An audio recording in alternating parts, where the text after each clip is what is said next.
अगला अध्याय देखते हैं। अध्याय 13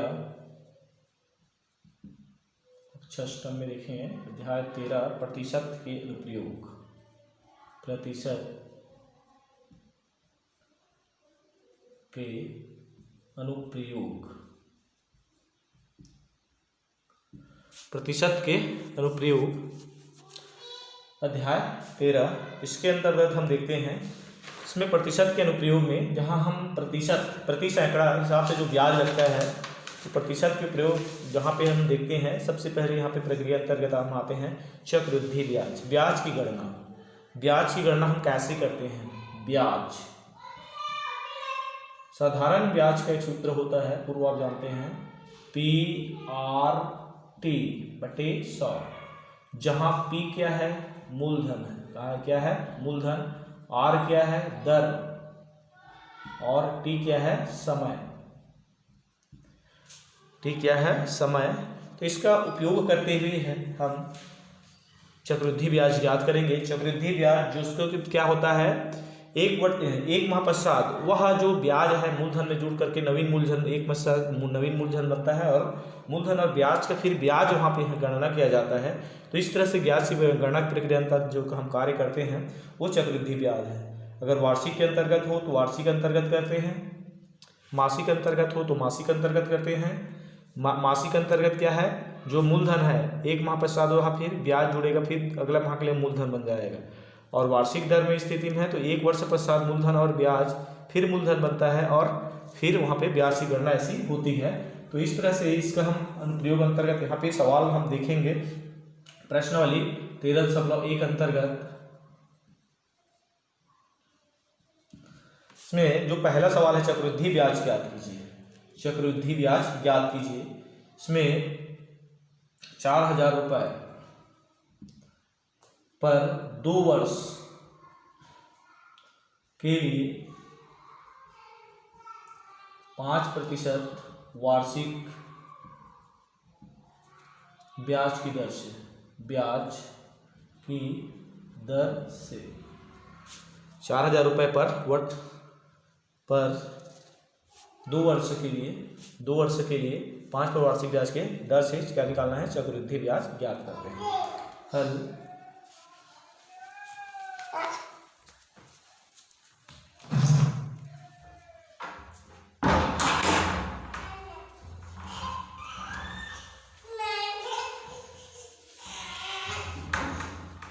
4000 रुपये पर 2 वर्ष के लिए 5% वार्षिक ब्याज की दर से चक्रवृद्धि ब्याज यहाँ पे हम ज्ञात करेंगे।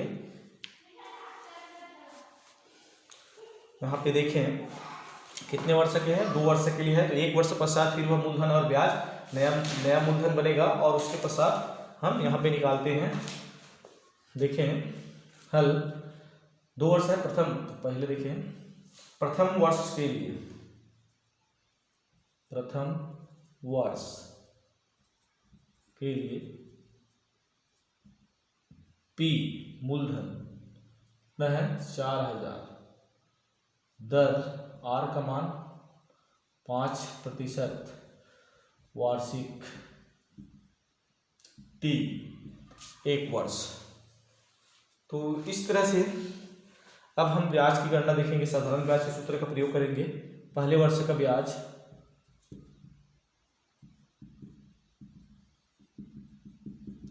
PRT/100।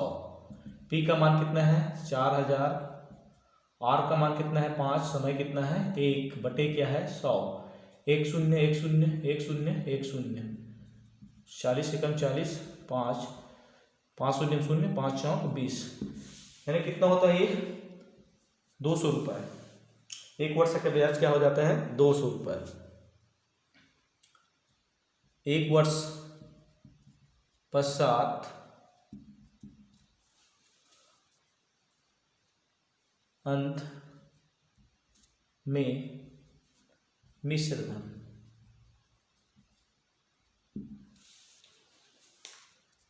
तो मूलधन धन ब्याज। ये जो ब्याज हम देख रहे हैं 1 वर्ष की है, मूलधन कितना है? 4000, ब्याज कितना है? 200। कितना हो जाएगा ये 4200 रुपये। क्या हो जाएगा ये 4200 रुपये 2 वर्ष के लिए हम निकाल रहे हैं। तब द्वितीय वर्ष के लिए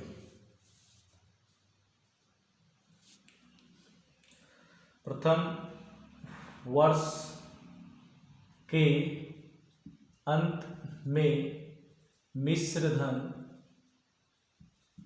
द्वितीय वर्ष के लिए द्वितीय वर्ष की गणना के लिए क्या बन जाएगा ये मूलधन होता है,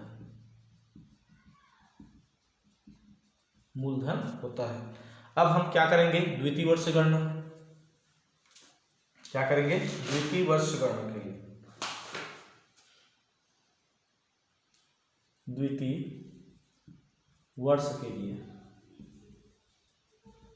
P का मान 4200 है, R जो दर है 5% ही होगा, T कितना होगा 1 ही होगा, T का मान कितना होगा 1।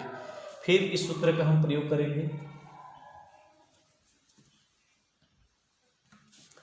क्या हो जाएगा द्वितीय वर्ष P का मान कितना है 4200 गुणित R का मान 5, T का मान 1/100, 1 0 1 0 1 0 1 0 42 गुणित 5 1 5, 5 दूनी 10 हासिल 1, 5 चौक 20 1 21, कितना हो जाएगा 210 रुपये। कितना हो जाता है 210 रुपये। अतः कुल चक्रवृद्धि ब्याज तो प्रथम वर्ष का कितना था 200, दूसरी वर्ष कितना है 210, तो कितना हो जाएगा 410 रुपये होता है। क्या होता है 410 रुपये।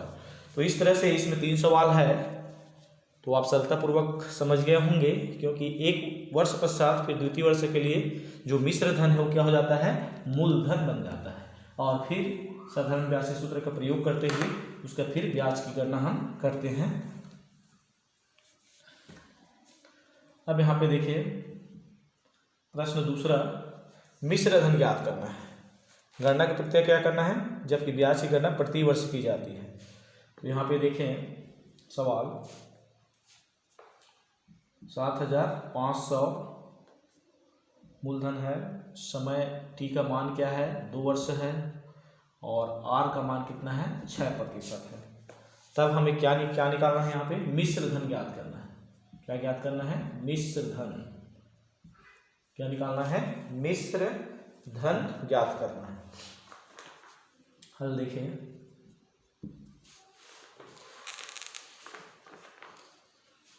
अब इसमें समय क्या है 2 वर्ष के लिए, तो जिस तरह से भी जो सवाल हम हल किए हैं उसी के अनुरूप में ही हम क्या करना है, जो सवाल है उसको हम हल करते हैं। उसमें ज़्यादा डिटेल में न बताकर सामान्य रूप से देखें, चर्चा मतलब मौखिक स्तर में आपको चर्चा किया जाएगा। प्रथम वर्ष गणना के लिए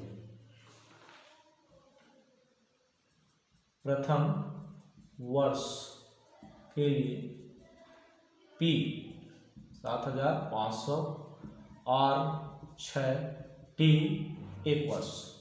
तब साधारण ब्याज के सूत्र से P R T बटे 100, P का मान कितना है 7500, R 6, T 1 बटे 100, 1 0 1 0 1 0 1 0 अर्थात 75, 6 कम 6, 5 6 का 30, 3 5 7 6 का 42, 3 45, कितना हो जाएगा 450 रुपये। अब ये जो 450 द्वितीय वर्ष के लिए,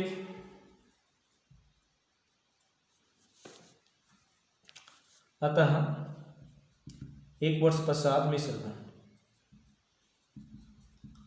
धन, तो मूलधन कितना है 7500, ब्याज कितना है 450, तो कितना हो जाएगा 7950 रुपये, 7950 रुपये।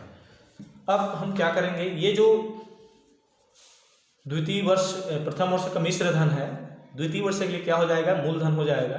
तब हम क्या करेंगे द्वितीय वर्ष की गणना करते हैं। द्वितीय वर्ष पश्चात द्वितीय वर्ष के लिए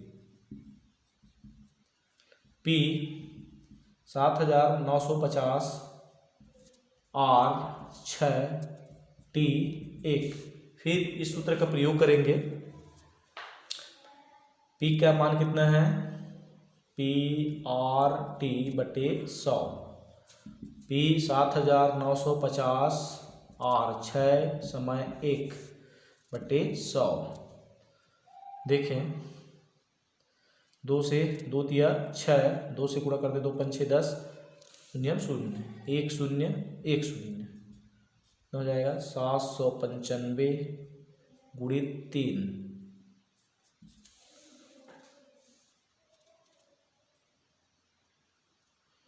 रुकिए, 2 पंचे 2 तिया 6, 2 पंचे 10, 0, 5 से और भाग देना पड़ेगा।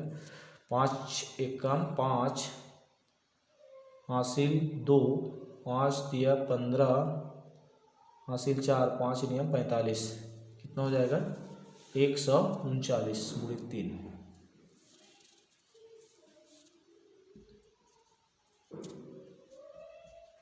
तीन नियम 27 हासिल 2, 3 तिया 9 2 11 हासिल 1, 3 एकम 3 1 4।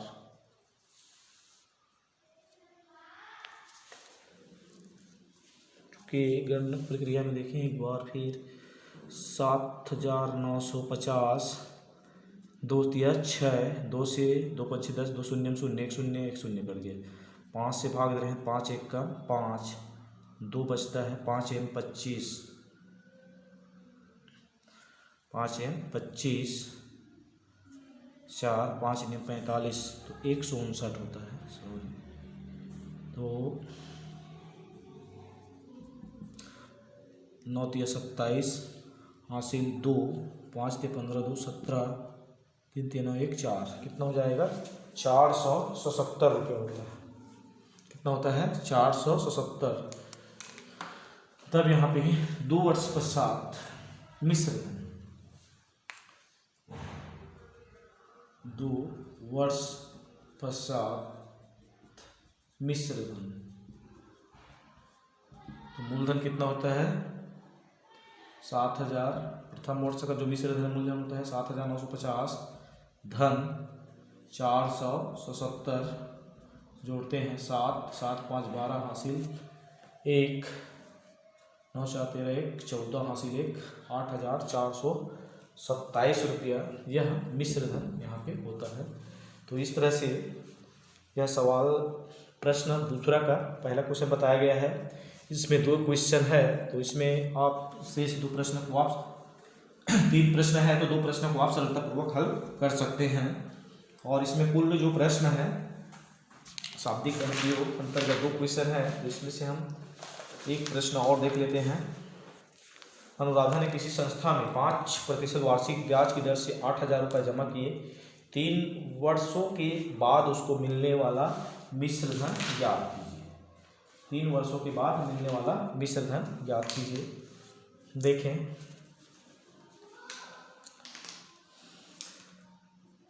प्रश्न लिख रहा हूँ, प्रश्न जो दिया गया है उसके अंतर्गत हम देख लेते हैं। हल दिया है, अनुराधा के द्वारा संस्था में जमा की गई राशि कितना है, 8000 रुपये। कितना है, 8000 रुपये। संस्थागत ब्याज की दर, वार्षिक ब्याज की दर कितना है, 5%। समय कितना है, 3 वर्ष। कितना है, 3 वर्ष।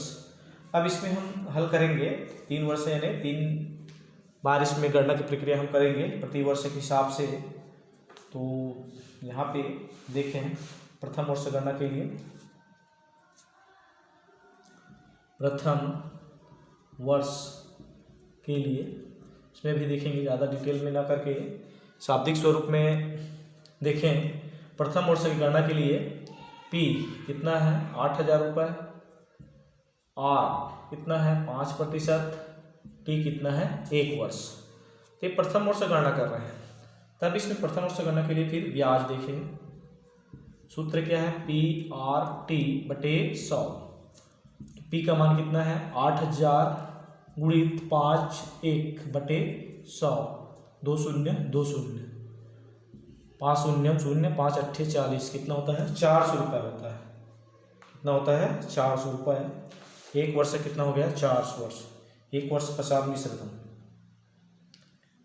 1 वर्ष बाद मिश्र धन। तो मूलधन कितना है 8000, तो कितना हो जाएगा ये 8400 होगा। फिर हम क्या करेंगे द्वितीय वर्ष गणना, क्या है द्वितीय वर्ष के लिए। फिर देखें पी का मान कितना हो जाएगा 8400, आर का मान कितना होगा 5, टी का मान कितना होगा 1। फिर हम ब्याज की गणना करेंगे। पी का मान कितना है 8400, आर का मान कितना है 5, टी समय 1, 100, 2 शून्य 2 शून्य। देखें 84 गुणित 5, 5 चौक 20 हासिल 2, 5 8 40 और 2 42, कितना हो जाएगा 420 रुपये होता है। कितना होता है 420 रुपये। अब ये जो प्रक्रिया है 2 वर्ष का हुआ। 2 वर्ष पश्चात फिर 2 वर्ष बाद मिश्र धन। फिर प्रथम वर्ष का मिश्र धन है 8400, 8400। फिर इसमें हम 420 फिर जुड़ेगा, कितना हो जाएगा 8820 रुपये होता है। 8820 रुपये। तब फिर हम किसका निकालेंगे तृतीय वर्ष गणना के लिए। तृतीय वर्ष तो P का मान क्या हो जाएगा 8820, R का मान कितना होगा 5 और T का मान कितना होगा 1। फिर गणना करते हैं।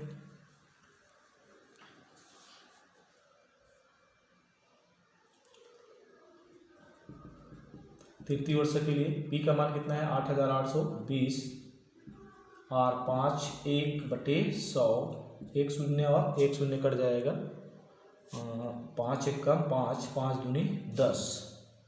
फिर 2 से 2 चौक 8, 2 चौक 8, 2 1 कम 2, कितना होगा 441। अतः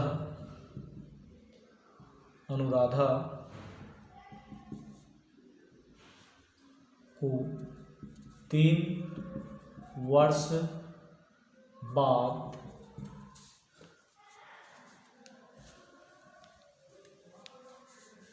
मिलने वाली राशि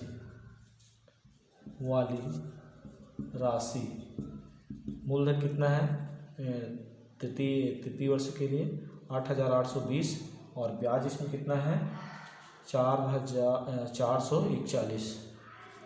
1 4 2 6 8 4 12, 9261 रुपये।